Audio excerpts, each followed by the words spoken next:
안녕하십니까. 여러분의 무역 전문가 정재환이 돌아왔습니다. 오늘은요, 해외 직구 많이 하시죠? 그러한 해외 직구에 대해 말씀드리려고 합니다. 해외 직구는 사실 저도 많이 해요. 외국 물품뿐만이 아니라 우리나라 물품도 이상하게 해외에서 직구로 사면 또 싸더라고요. 특히 과거에는 해외 직구라고 하면 이제 절차도 복잡하고 결제도 복잡하고 그랬었는데, 요즘은 해외 직구하는 거나 국내에서 물건 구매하는 거나 크게 차이가 없는 것 같아요. 그냥 온라인 쇼핑몰에서 클릭해서 이제 해외 결제되는 신용카드 입력하면 바로 결제가 되고, 자, 그러다 보니까 해외 직구를 굉장히 많이 하는 편인데, 해외 직구가 이제 무조건적으로 여러분들한테 혜택을 주기 위한 것만은 아닙니다. 해외 직구하면 뭐가 문제될 수 있죠? 바로 세금 그리고 수입 신고입니다. 오늘은 이러한 부분에 대해 말씀을 좀 드리고자 합니다. 우선 해외 직구라고 하면은요, 막연하게 해외에서 이제 온라인 쇼핑몰을 통해 구매하는 거다라고 이해하고 계신데요. 물론 틀린 것은 아닙니다. 하지만 엄밀히 말하면 해외 직구는 다시 두 종류로 구분할 수 있습니다. 해외에서 물건을 구매하여 EMS를 통한 우편으로 오는 것, 즉 우체국을 통해 오는 것, 다음에 해외 직구를 통해 DHL이나 페덱스 같은 해외 특송으로 오는 것, 즉 우편으로 오는 것과 특송으로 오는 것, 해외 직구는 이 두 개를 구분하셔야 되고요. 이 두 개가 유사하지만 법적인 절차나 규제가 약간 상이합니다. 일단 우리가 직구라고 하면은 특송을 이용하여 직구하는 것을 의미할 겁니다. 자, 그럼 얼마까지 면세일까요?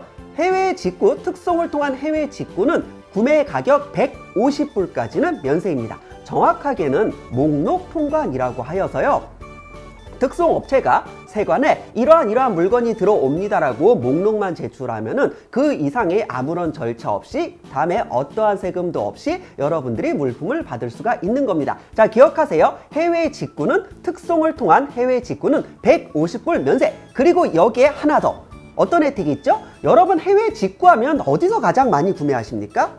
통계를 보면은요, 해외 직구의 대부분은 미국, 그 다음이 EU, 그 다음에 이제 일본과 이제 중국이더라고요. 미국에서 구매하는 물품, 즉 미국에서 특송으로 구매하는 물품에 대해서는 한미 FTA가 적용되어서 200불까지 면세입니다. 자, 그래서 특송으로 구매하는 해외 직구 얼마까지 면세입니까? 미국에서 구매하는 것은 200불, 미국 이외의 국가에서 구매하는 것은 150불까지 면세입니다. 다음, 무조건적으로 특송으로 들어오는 것들은 목록 통관을 통한 혜택을 받을 수 있느냐? 그렇지 않습니다. 목록 통관 배제 물품이라고 하여서 몇몇 물품에 대해서는요, 목록 통관이 배제되는 경우가 있습니다. 지금 화면에 나오고 있습니다. 목록 통관 배제 물품 반드시 기억해 주세요. 이러한 배제 물품에 대해서는요, 목록 통관이 거절됩니다. 자, 다음, 그러면 EMS를 통한 우편으로 들어오는 것, 즉 우체국을 통해 여러분이 받을 수 있는 그런 물품들은 얼마까지 면세일까요? 기본적으로 특송을 통한 직구와 동일합니다. 150불까지는 면세 혜택을 받을 수가 있습니다. 특송을 통한 직구에 있어서는요, 150불까지를, 그리고 미국에서 들어오는 건 200불까지를 목록 통관이라고 해서 목록만 제출하면 면세 혜택을 받을 수 있었던 것이고요. 이제 우체국을 통해 들어오는 물품에 대해서는요, 이제 200불 아닙니다. 150불. 미국에서 들어오는 것도 똑같아요.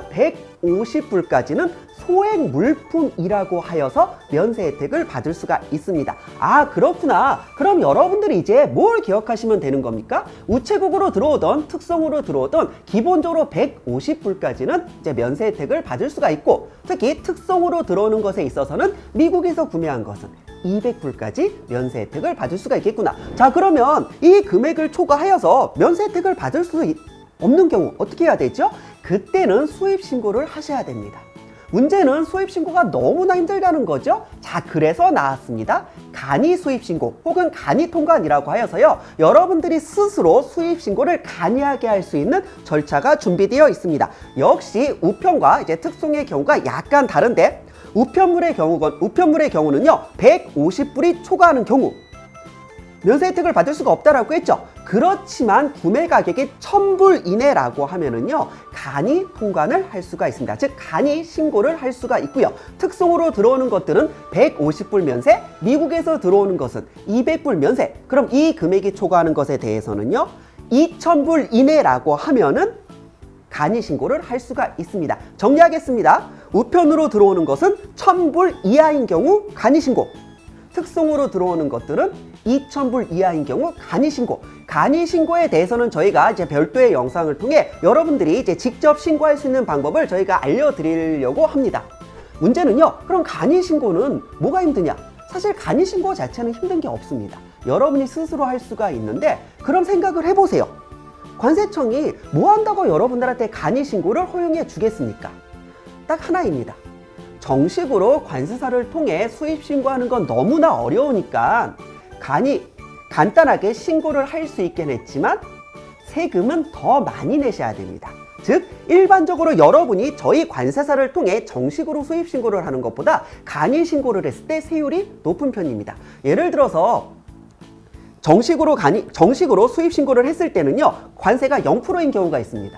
관세가 0%인 경우가 있는데 여러분이 간이 신고를 해야 된다라고 하면 예외 없이 8%의 세금을 내야 된다라는 겁니다. 자, 그래서 간이 신고의 단점은요, 그 관세의 감면 이런 혜택을 받을 수가 없다라는 겁니다. 제대로 신고하면 관세를 안 내도 되는 것에 대해서도 간이 신고를 했다라고 하면 뭐예요? 기본적으로 높은 세율을 내야 된다라는 겁니다. 제가 여러분들한테 권고하는 건 그거죠. 아니, 뭐 한다고 간이 신고를 합니까? 관세사 수수료가 그렇게 비싸지 않거든요. 자, 그래서 기본적으로 면세 혜택을 넘어갔다라고 하면은 간이 신고하지 마시고 저희한테 연락을 주시면은요, 저희가 수입 신고를 대행해 드립니다.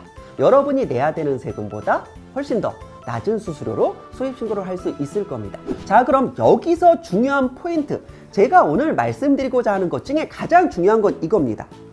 간이 신고 할 수 있으면 하시면 돼요. 문제는 간이 신고가 배제되는 물품입니다.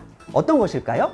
상업용으로 구매하는 물품, 소액 물품 면세, 목록 통관 면세, 기본적으로 뭡니까? 여러분 자가 사용 목적이라고 하여서요, 여러분이 구매해서 여러분들이 스스로 사용하고자 할 때 면세 혜택이 이루어지는 거고요. 간이 신고도 똑같습니다. 기본적으로 여러분들이 스스로 자가 목적으로 사용하고자 할 때 그러한 혜택을 주는 거지, 상업용이다, 즉 여러분은 이것을 구매해서 장사를 하고자 한다라고 하면은 예외 없이 정식으로 수입 신고를 하셔야 됩니다. 예를 들어, 아니 이거 구매 다 했는데 나는 그 1불짜리 물건 100개 사서 100불밖에 안 되는데 100불인데 신고를 해야 되나요? 100불인 게 중요한 게 아니에요. 여러분이 그 물건 100개를 구매했다라는 건 뭡니까? 아니 양말 100개를 구매했어요? 금액은 얼마 안 하겠죠? 하지만 양말 100개를 신으려고, 여러분이 집에서 신으려고 구매하는 겁니까? 대부분 그거 팔려고 하는 거잖아요. 자, 그래서 상업적인 목적, 내가 스스로 소비하지 않는다, 누군가한테 돈을 받고 팔 목적이다 라고 하면은요, 면세 혜택 없습니다. 간이 신고 없습니다. 무조건 수입 신고를 해야 됩니다. 요즘 직구가 활성화돼서 문제가 되는 게 그겁니다. 소액 물품을 계속 구매해서 이제 너무 많이 구매하니까 뭐예요? 몇몇 개들은 중고 나라나 중고 장터 이런 데서 판매를 하는 거죠. 자, 그러면 관세청이 그런 것 전부 다 찾아냅니다. 그리고 찾아냈을 때는요, 여러분의 5년치, 법에서는요 5년치를 소급하여 여러분들한테 청구할 수 있다라고 규정하고 있습니다. 자, 그래서 여러분의 5년치 구매 내역을, 해외 직구 구매 내역을 엑셀로 보내옵니다. 그리고 관세청, 세관이 요구하는 게 뭐예요? 5년 동안 이만큼 해외 직구로 구매했는데 이거 전부 다 자가 사용한 건지 판매한 건지 스스로 소명 자료를 제출하라고 합니다. 그렇게 해서 수천만 원에서 억대까지 추징당하는 경우가 많아요. 자, 그래서 면세는 절대 혜택이 아닙니다. 직구는 절대 혜택이 아니에요. 내가 직구를 통해 장사하고자 한다, 중고 장터 보시면은 그런 경우 많잖아요. 안 됩니다. 어디까지나 여러분들 자가 사용 목적으로 혜택을 주는 것이기 때문에 상업적인 목적으로 구매하는 경우에는 반드시 관세사를 통해 정식으로 수입 신고를 하셔야 합니다. 그리고 마지막으로 하나 더.